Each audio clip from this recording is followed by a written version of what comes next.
Companion volumes have been developed to support the implementation of training packages that meet the new national standards.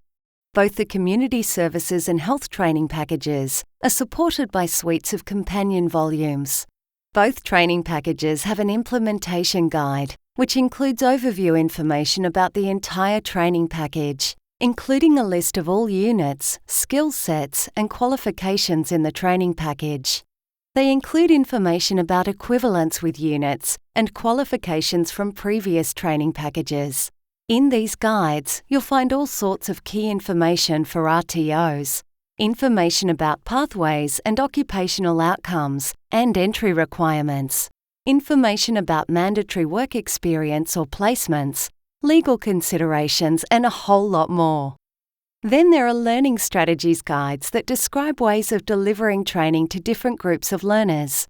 They include information about designing and developing training programs, sequencing and clustering units, choosing electives, questions to help contextualize units, and case studies about how work placements are conducted by different RTOs.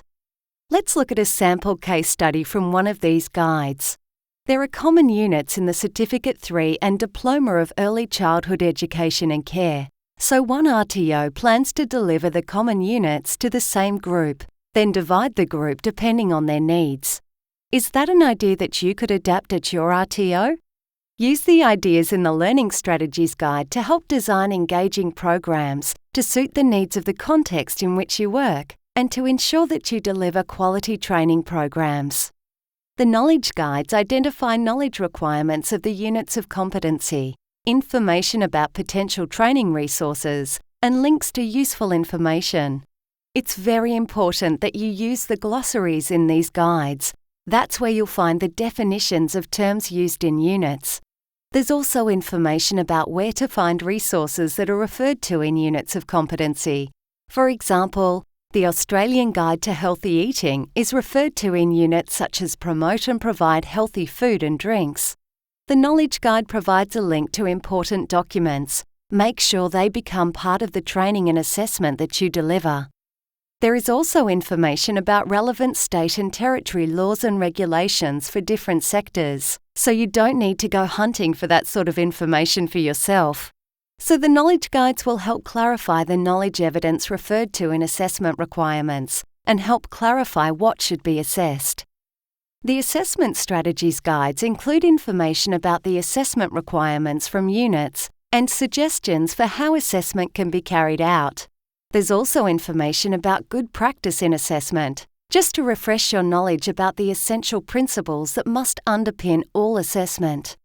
The Assessment Strategies Guides also contain a thorough explanation about the assessment requirements for units. Here's another example. The Assessment Strategies Guide includes a sample assessment plan for units from the Certificate 3 in Early Childhood Education and Care. It shows the groups of units that have a common focus that could be clustered for assessment. You could adapt this plan to suit your needs. There are lots of ideas about how to go about assessment in different contexts and with different learner groups.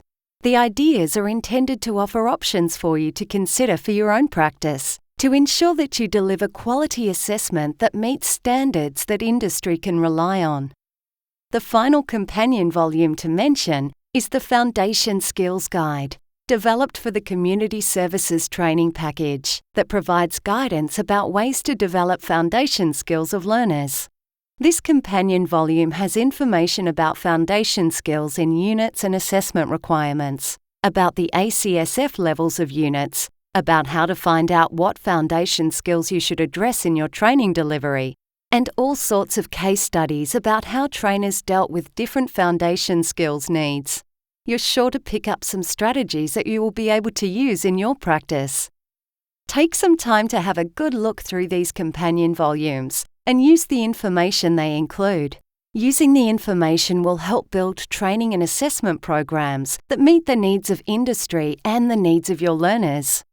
The companion volumes for the Community Services and Health Training Packages are available at www.CS&HISC.com.au. Select the Companion Volumes button at the bottom of the homepage.